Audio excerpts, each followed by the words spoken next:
Good morning मेरे प्यारे बच्चों, कैसे हैं आप सभी। मुझे उम्मीद है आप सभी बहुत अच्छे होंगे। प्यारे बच्चों, मेरे साथ जुड़िए और जीके के 50 मोस्ट इंपॉर्टेंट प्रश्नों का अभ्यास करिए। बच्चों, स्क्रीन पर पहला सवाल आप सभी को दिखाई पड़ रहा होगा और इस सवाल को बनाने की भरपूर कोशिश करिए। ताजमहल के निर्माण में भारत और डैश देश के विशेषज्ञों का सहयोग है। तो बच्चों, इसका आंसर क्या होना चाहिए? आप लोग जल्दी से टिक करो। इसका आंसर होना चाहिए पारसिया। क्या होना चाहिए बच्चों? पारसिया। अगला क्वेश्चन है, ताजमहल किसकी याद में बनवाया गया था? ताजमहल किसकी याद में बनवाया गया था? तो ताजमहल जो बनवाया गया था वो बच्चों मुमताज महल की याद में। अगला क्वेश्चन है, शाहजहां ने ताजमहल का निर्माण करवाया किस चीज से करवाया था? तो याद रखेंगे वो संगमरमर से करवाया था। किससे बच्चों? संगमरमर से। अगला क्वेश्चन है, मयूर सिंहासन किस नाम के साथ संबंध है? तो मयूर सिंहासन, जिसे तख्ते ताउस भी कहते हैं, इसे किसने बनवाया था? तो आप याद रखिएगा शाहजहां ने। अगला क्वेश्चन है बच्चों, स्क्रीन पर निम्नलिखित में से औरंगजेब की मां कौन सी है? तो औरंगजेब की मां थी कौन? मुमताज महल। अगला क्वेश्चन है बच्चों, मुगल साम्राज्य के पतन के समय जाटों ने किनके नेतृत्व में एक राजनीतिक शक्ति के रूप में स्वयं को संगठित किया था? तो उसका नाम था चूड़ामन। क्या नाम था बच्चों? चूड़ामन। औरंगजेब के समय में किस जाट नेता ने भरतपुर की स्थापना की? तो वही नाम चूड़ामन, याद रखिएगा। अगला क्वेश्चन है, किसके शासनकाल में मराठा प्रमुख संभाजी को फांसी की सजा दी गई? किसके शासनकाल में मराठा प्रमुख संभाजी को फांसी की सजा दी गई? तो बच्चों उत्तर होगा औरंगजेब, राइट।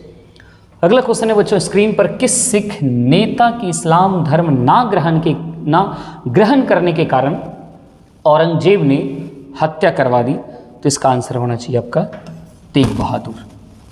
अगला क्वेश्चन है बच्चों, औरंगजेब के शासन के दौरान किसने बुंदेलों का नेतृत्व किया था? तो इसका जवाब क्या होगा बच्चों? तो इसका जवाब होना चाहिए छत्रसाल। क्या होना चाहिए बच्चों? छत्रसाल। अगला क्वेश्चन, आपके स्क्रीन पर निम्नलिखित में से कौन सा भारतीय संविधान का स्रोत नहीं है?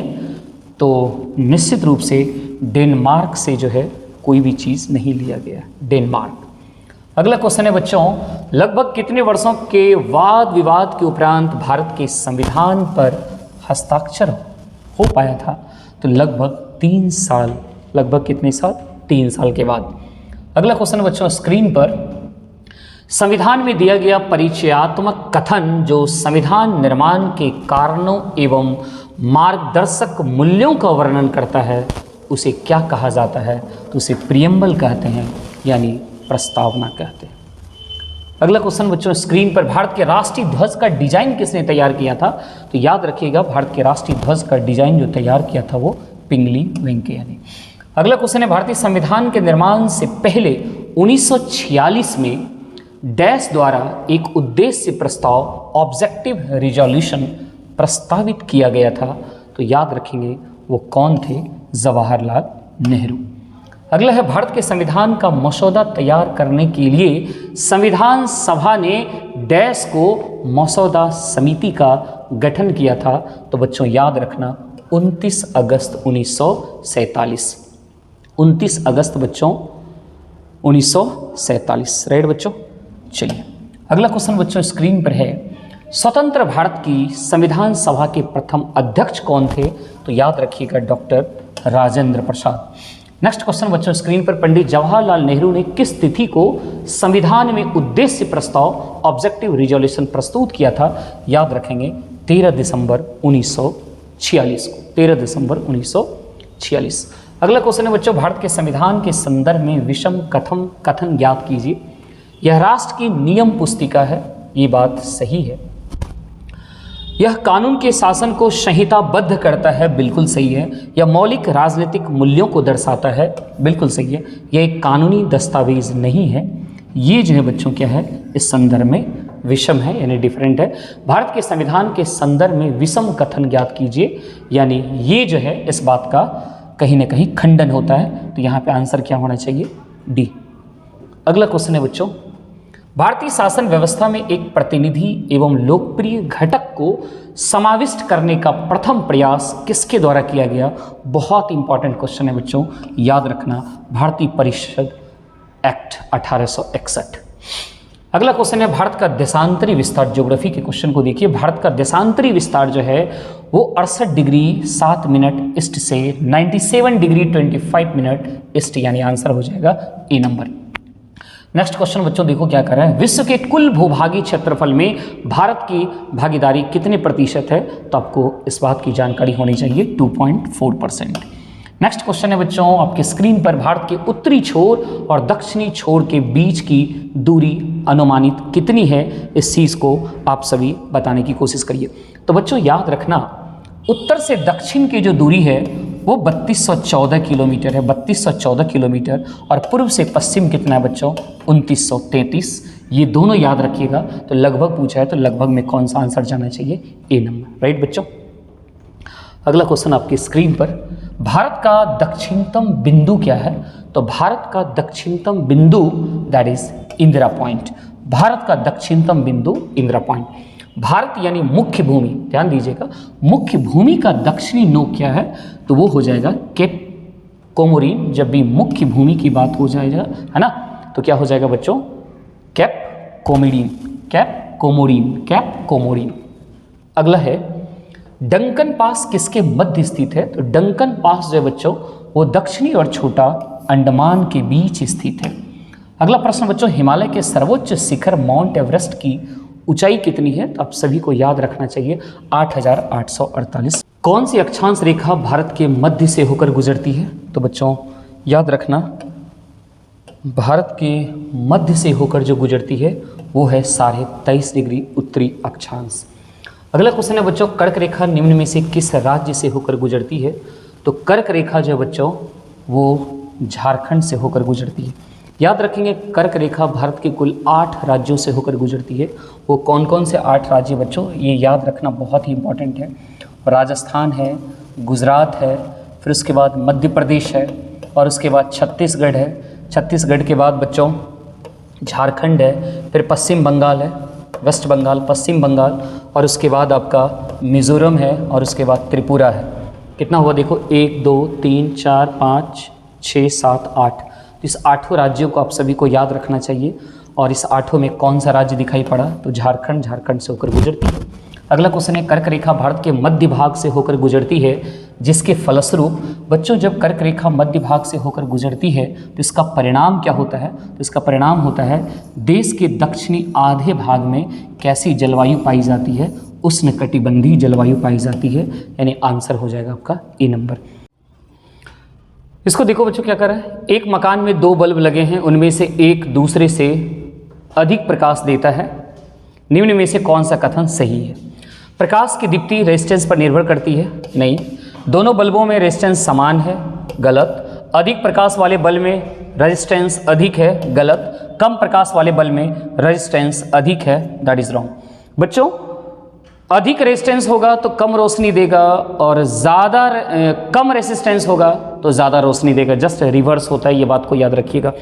अगला है, एक मकान में 2 बल्बों में से एक दूसरे से अधिक रोशनी देता है, यानी एक ज़्यादा चमकदार है। इन दोनों में से किस बल्ब में उच्चतर अवरोधक है? उच्चतर अवरोधक मतलब हाई रेजिस्टेंस।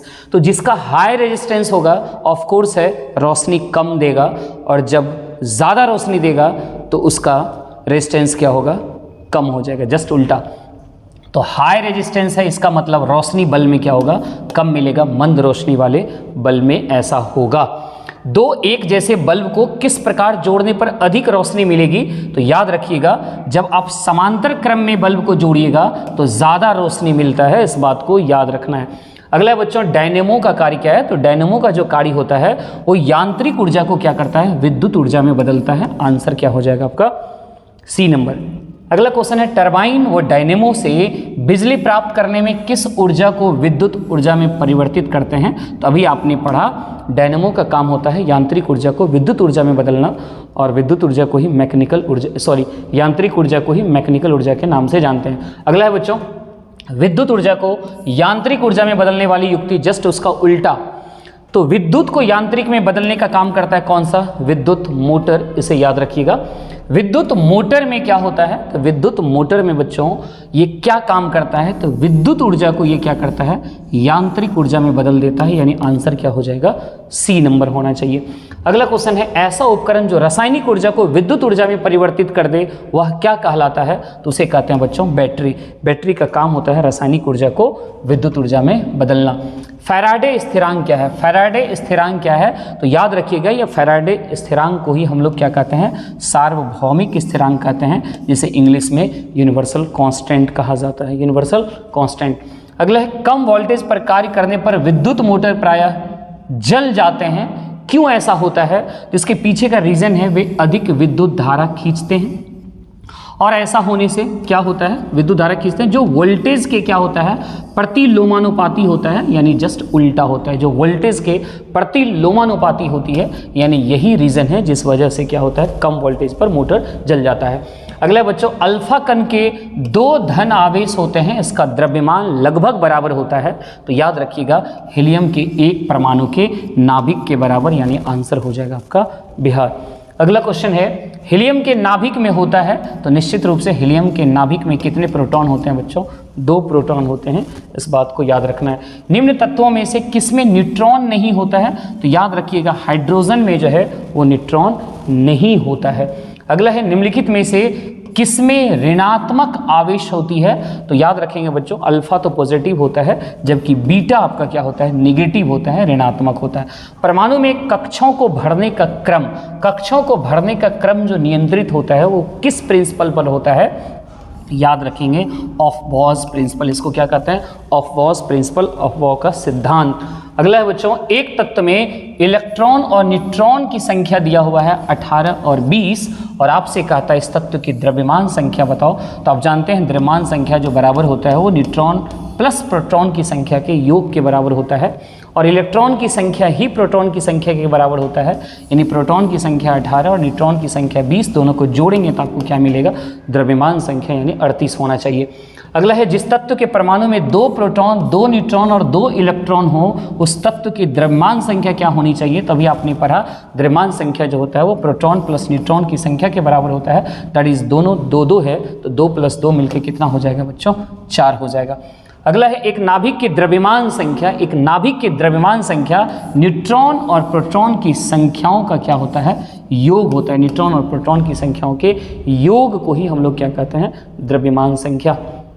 परमाणु जिनमें प्रोटॉनों की संख्या तो समान होती है लेकिन न्यूट्रॉन की संख्या क्या होती है, भिन्न भिन्न होती है, उसे क्या कहते हैं, तो उसे कहते हैं आइसोटॉप्स, यानी समस्थानिक कहा जाता है बच्चों, याद रखिएगा बहुत इंपॉर्टेंट क्वेश्चन है। समस्थानिक होते हैं किसी एक ही तत्व के परमाणु जिनका परमाणु भार तो भिन्न होता है लेकिन परमाणु क्रमांक यानी एटॉमिक नंबर उसका क्या होता है, समान होता है, उसे समस्थानिक कहते हैं। तो बच्चों ये थे आज के आप सभी के मोस्ट इम्पॉर्टेंट प्रश्नों का अभ्यास। तो ऐसे ही जुड़कर मेरे साथ जीके के क्वेश्चन का अभ्यास करते रहिए और याद करते रहिए, और इसके पीछे का कुछ कॉन्सेप्ट भी बच्चों आप जरूर तैयार करने की कोशिश करिए। बच्चों वीडियो कैसा लग रहा है, जैसा भी लग रहा हो कमेंट करिए, अच्छा लग रहा हो तो लाइक भी करिए और दोस्तों को शेयर भी करिए, और पहली बार यदि चैनल पर आए हैं तो सब्सक्राइब करना नहीं भूलिए। Thank you so much.